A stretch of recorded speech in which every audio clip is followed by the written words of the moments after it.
Hello viewers, আসসালামু আলাইকুম। কিভাবে বাংলা কিবোর্ড ব্যবহার করবেন বা রিদমিক কিবোর্ড সেটআপ করবেন তা আজকের ভিডিওতে আমি আপনাদেরকে দেখিয়ে দেব।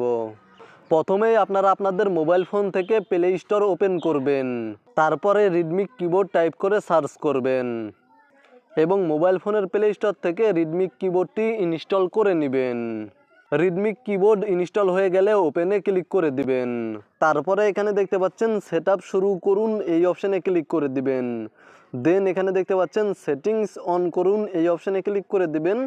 তারপরে এখানে দেখতে পাচ্ছেন রিদমিক কিবোর্ড নামে একটি অপশান শো করছে, এখান থেকে রিদমিক কিবোর্ডটি অন করে দিবেন এবং ওকেতে ক্লিক করে দিবেন।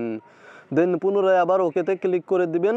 তারপরে এখানে দেখতে পাচ্ছেন কিবোর্ড সুইচ করুন, এই অপশানে ক্লিক করে দিবেন। তারপরে এখানে দেখতে পাচ্ছেন রিদমিক কিবোর্ড, এই অপশানটি সিলেক্ট করে দিবেন এবং এখানে দেখতে পাচ্ছেন অব্র ল্যাঙ্গুয়েজ ব্যবহার করতে পারবেন, প্রবাদ ল্যাঙ্গুয়েজ ব্যবহার করতে পারবেন। তো মূলত এখান থেকে আপনারা চাইলে কোনো একটি ল্যাঙ্গুয়েজ অফ করে রাখতে পারবেন। তারপরে এখানে দেখতে পাচ্ছেন পরের ধাপে যান, এই অপশানে ক্লিক করে দিবেন। তারপরে এখানে দেখতে পাচ্ছেন সেটিংস ঠিকঠাক করুন, এই অপশানে ক্লিক করবেন এবং এখান থেকে নেক্সট অপশানে ক্লিক করে দিবেন।